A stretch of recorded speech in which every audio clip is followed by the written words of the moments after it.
right now, this exact moment, it is already gone. Yeah, it really is. Like, before you even realize it, the moment you were just in has completely vanished into the past. It is a bit of a mind bender to start off with. But from a purely physical standpoint, it is the absolute truth. Right, and it sets up this massive paradox that we are going to explore today. Welcome to the deep dive, everyone. We are looking at a really fascinating piece of writing titled Why You Cannot Experience the Present Moment Fully. And the mission for this deep dive is twofold, really. Exactly. First, we want to understand the biological and psychological reasons why you, me, and literally everyone else are constantly out of sync with now. And second, we want to extract the actual actionable daily habits from this source material. Things to help you, the listener, stay grounded in the moment. Which, as we'll see, requires a completely counterintuitive approach. But let's just jump right in, because the central premise we find right at the top of this material is that your brain is fundamentally, structurally designed to miss the present. Right. You are literally built to be a step behind. And I want to dig into the actual physics of this, because when I first read this part of the source, it reframed my entire understanding of perception. It does have that effect, yeah. The author points out that we assume perception is instantaneous. You open your eyes and the world is just there. But that is not what's happening mechanically, is it? Not at all. It is a highly convincing illusion created by a very, very efficient biological machine. Okay, so break down the mechanics for us. What is actually happening? Well, let's trace it. Light hits your eyes. Those photons are then converted into electrical signals. Right. And those signals have to physically travel along your optic nerve to the back of your brain, to the visual cortex. So there's actual physical distance to cover. Exactly. And then the brain has to process that raw data. It has to recognize shapes, colors, edges, motion. It's doing a lot of heavy lifting. It is. And it also has to stitch all of that together with your auditory data, which, by the way, travels at a completely different speed. Oh, wow. I didn't even think about the audio. Yeah, so only after all of that processing is finished do you consciously see the world. So it's essentially a rendering process, like a computer generating a video game environment. Yeah. It takes time to render the graphics. Precisely. We are talking about milliseconds here.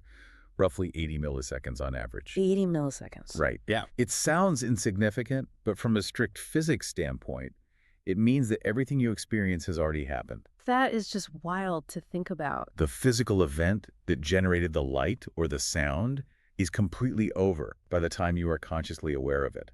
You are perpetually experiencing a memory of the present. Okay, so I was trying to visualize this, and it made me think of live television. Okay, I like where this is going. Like, when you're watching a sports broadcast where the network builds in a 5-second delay to censor someone swearing on the field? Yes, the broadcast delay. Right. We sit on our couches, we watch the screen, we cheer at a touchdown, all under the assumption that it's happening right at that exact second. But you are reacting to the past. Exactly. The stadium has already erupted 5 seconds ago. Our biology basically gives us a built-in broadcast delay. That broadcast delay metaphor is incredibly accurate. Your brain is giving you a delayed feed so it has time to edit and synchronize the sensory inputs. But this biological reality reveals a foundational disconnect, doesn't it? It does. Your hardware guarantees that you will never perfectly overlap with the raw, instantaneous edge of time. Okay, wait, I have to push back on this, though. Go for it. Because if biology makes it physically impossible to be perfectly in the present, if my hardware is wired with a broadcast delay, isn't telling people to live in the present just a massive setup for failure? That is a very common reaction. Are we torturing ourselves with this whole mindfulness pursuit if physics literally dictates it as impossible? That is the exact trap people fall into when they first learn about this neurological delay. Yeah. But the source material draws a critical line here. Okay, what's the line? The biological delay is real, yes, but it is 80 milliseconds. That gap is microscopic. Right, it's just a fraction of a second. The problem isn't the biological delay. The problem is the psychological delay. Ah, okay. We take an 80 millisecond physical gap and we stretch it into hours, days, or even decades through our cognitive habits. So the biology is just the baseline limitation, but our minds are the real culprit here. Exactly. Because the text points out that instead of living 80 milliseconds in the past, we are usually living 10 years in the past or, 5 years in the future. Life is flowing right past you, but your brain is operating as this mental time machine. And it breaks it down into specific culprits, right? Yeah, the source outlines that we miss out on reality primarily because of three cognitive mechanisms. We're either replaying the past, imagining the future, or judging the present. Replaying, imagining, and judging. And all three of these rely heavily on what neuroscientists call the default mode network. Okay, I have seen that term thrown around a lot in discussions about mental health and focus. The DMN. What does the default mode network actually do in this context? Well, what's fascinating here is that the default mode network, or DMN, is a network of interacting brain regions that activates when you are not focused on the outside world. So it's what kicks in when I'm just zoning out. It is the brain's baseline state.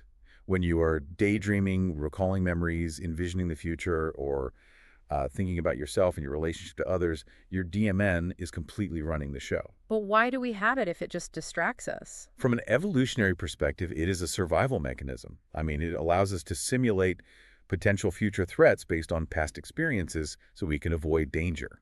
Okay, so if I'm using a computer analogy here, Let's hear it. the default mode network is like having 20 background applications open on your CPU. Oh, that's good. You've got a virus scan running, a software update downloading, and your email is constantly refreshing. And how does that affect the computer? Well, you might have one window open in the front, which is the present moment, but your system is incredibly sluggish because all the processing power is being drained by those background tasks. That is an excellent way to conceptualize it. Your cognitive bandwidth is finite.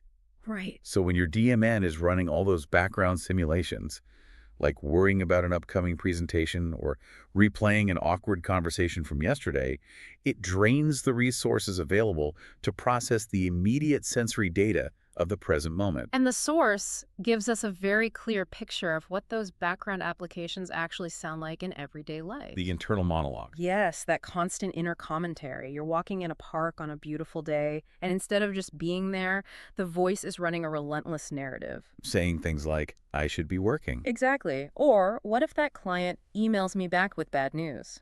Or even just judging the moment, like, this walk is kind of boring. The function that internal voice serves is fascinating because it fundamentally alters your relationship with reality. How so? The author argues that this commentary creates a literal barrier.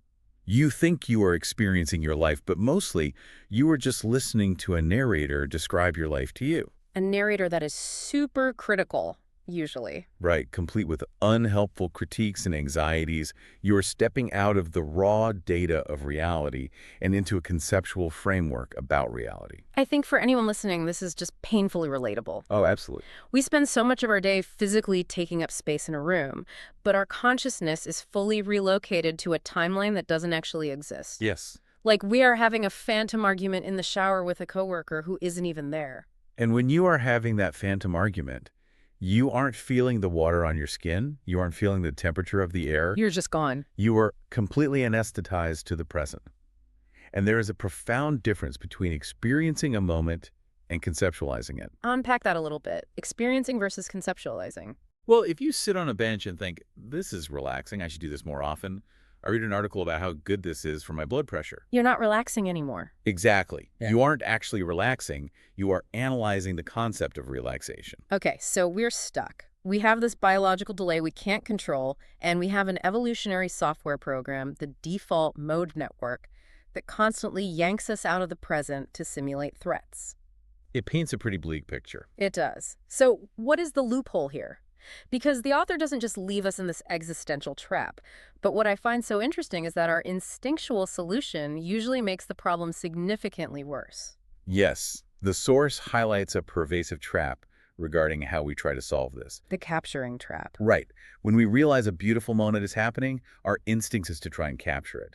But the paradox is that the harder you try to hold on to the present moment, the faster it slips away. And the example the text uses here is taking photos, which hit close to home. It always does. You are at a beautiful concert, or you're watching your kid do something adorable. Instead of just letting that moment happen, the immediate instinct is to pull out the phone. But in the exact second you shift to capturing it, the source argues you have killed the experience. Wait, killed it. Well, the text uses this powerful metaphor of a flowing river to explain the mechanics of this. Oh, the river metaphor. Walk us through that. So the present moment is dynamic, right? It is in constant motion. Always flowing. If you reach your hands into a flowing river to try and grab the water and hold it perfectly still, what happens? It just slips through your fingers, or it just sits there. Exactly. The moment you pull your hands out, it ceases to be a flowing river. Yeah. It is just a stagnant puddle. That is such a vivid image. Trying to capture, freeze, or own the present immediately turns it into an artifact. Okay, here's where it gets really interesting for me, and I have to ask. Yeah. Does this mean our entire modern culture of documentation is essentially destroying our ability to experience life? That is the big question. Like, if I pull my phone out to record my dog doing something funny, am I just building a digital archive of a life I am not actually participating in? It really forces us to question the cognitive cost of documentation. Because what is happening in the brain when we do that? Well, when you frame a photo, what are you biologically doing? You're engaging the default mode network. Oh, wow. So you're switching apps again. Yes. You are judging the present. You are analyzing lighting. You are conceptualizing how this will look on social media later. You are planning for the future. So I'm completely out of the moment. You have completely shifted out of sensory processing and back into analysis. You stopped experiencing the river to try and bottle it. Look, everyone listening to this has probably been told to take a deep breath or be mindful 1,000 times. Right. It is almost a cliche at this point. It really is. But the source frames the mechanics of staying present in a totally different way. It is not about adding some complex spiritual practice to your day. No, it is actually about subtraction. Subtraction, explain that. It requires a fundamental shift in how we approach our own minds. The text starts by emphasizing what you need to stop doing. Okay, what do we stop? You have to stop chasing the present. You have to stop analyzing it. But that's so hard. It is, because if you try to force yourself to be present through sheer willpower, you are just thinking about being present. Which is still thinking. Exactly. See, I know myself. If I try to force my brain to stop analyzing, it is just going to analyze how well I am doing at not analyzing. The endless loop. Right. I'll sit there and go, am I present yet? How about now? Is this working? It is an endless loop. So how do we actually bypass that? We bypass it by leveraging the brain's architecture. Okay, neuroscience time. Earlier, we talked about the default mode network, the time-traveling part of the brain. Well, the brain has another major network called the task positive network, or TPN. Task positive network. What does that one do? The TPN activates when you are focused on a task that requires outward attention, particularly sensory processing. So dealing with the physical world right in front of you. Yes. And a crucial neurological fact here is that these two networks are mutually exclusive. Wait, really? Mutually exclusive? They act like a seesaw. When the TPN is active, the DMN is suppressed. So you, biologically, cannot be lost in anxious thoughts about tomorrow, while simultaneously giving your full cognitive attention to processing direct sensory input right now. Exactly. You cannot think your way into the present moment because thinking requires the DMN. Oh, that makes so much sense. You can only perceive your way into it by activating the TPN. And that brings us to the actionable daily habits the source recommends. Right, the mission we talked about at the start. How do we actually do this? It is entirely centered around sensory anchors. The text focuses heavily on noticing, doesn't it? Yes. Notice your breath. Notice the sounds around you. Tune into the physical feeling of being alive. But I want to really break down the mechanics of this for the listener. Let's make it super practical. Sure, let's do it. Let's say I'm sitting at my desk and my mind is racing about a deadline. I decide to tune into the hum of my refrigerator to ground myself. A classic sensory anchor. Right. But within 3 seconds, my brain says, the fridge is loud. Did I remember to buy milk? I need to go to the store later. The DMN strikes again. My default mode network just completely hijacked the fridge. And that is completely natural, and it is vital to understand that this hijacking is not a failure. It's not a failure. No. The mind's default state is to wander. The practice, the actual habit you're building, is the return. The return. When you notice that you are thinking about buying milk, you have already broken the spell. Oh, because you realize you were distracted. Exactly. So you simply shift your attention back to the raw acoustic vibration of the hum. You strip away the concept of the refrigerator and just listen to the sound wave. The text makes a really beautiful distinction here about how we orient ourselves to these moments. It says the present isn't something you achieve, it's something you fall into. Falling into implies a surrender of control, which is the exact opposite of our daily operating system. Right, we are always trying to control everything. When you are analyzing, judging or trying to capture reality with a camera, you are trying to exert control. You're trying to grab the river. Yes. But when you simply notice the sensation of your chest rising and falling, you are relinquishing control. You are allowing the river to flow around you. And the source focuses heavily on using the physical body as the primary anchor, which makes total sense because your body is always physically in the present. Even if your mind is 10 years in the future, Exactly. your sensory receptors are only capable of processing the current moment. They do not have a time machine. That's a great way to put it. So right now, you can feel the pressure of the chair against your back.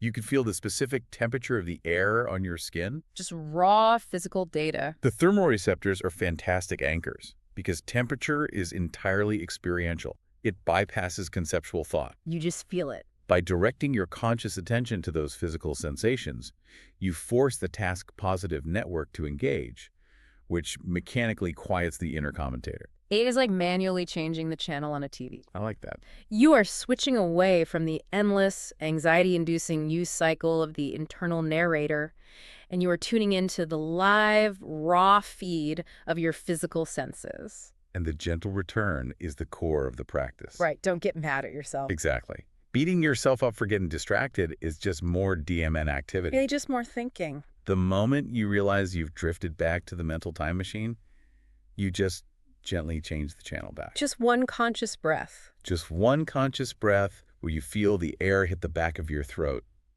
Just 10 seconds of listening to the traffic outside without judging it as annoying. Which means your daily habit isn't like an hour-long meditation session on a mountain. No, not at all. It is just 30 tiny 10-second check-ins throughout your normal day. That's all it takes to start.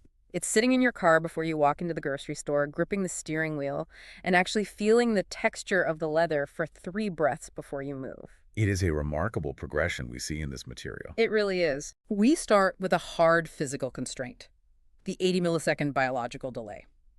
And we realize that trying to fight that, trying to forcefully grab and hold reality, only pushes us further into our own conceptual minds. We just build more barrier. Right. The solution is a very soft psychological surrender to sensory input. The present isn't a destination we have to fight to reach. So what is it? It is simply the reality that remains when we stop generating the illusion that we are somewhere else. Wow. That reframed the entire concept of mindfulness for me. We aren't trying to gain a new skill, we're just dropping a bad habit. That's a perfect summary. Which brings us to the final thought from the source text. A single sentence that perfectly synthesizes this entire approach. And the quote is, maybe you don't need to fully experience the present moment. Maybe you just need to stop leaving it. And if we extrapolate that out to the broader implications of how our brains function. Yeah. If every single thing you perceive has already happened by the time your brain processes it, then you are essentially constructed entirely of history. Your perception is always a ghost of the immediate past. So tomorrow, for you, the listener, when you catch yourself caught in the mental time machine, rigidly trying to control your environment or desperately trying to own a fleeting moment, ask yourself, are you stubbornly fighting the inescapable physics of time, or are you finally willing to just feel the water and be carried by the river? I think we can all benefit from putting the camera down and just letting the river flow a little more often. Thank you for joining us on this deep dive. Try it today. When the inner narrator gets loud, do not argue with it. Just change the channel. Notice the temperature of the air. Notice the physical weight of your body in your chair. See what happens when you stop leaving the moment. Take care, and we will catch you on the next deep dive.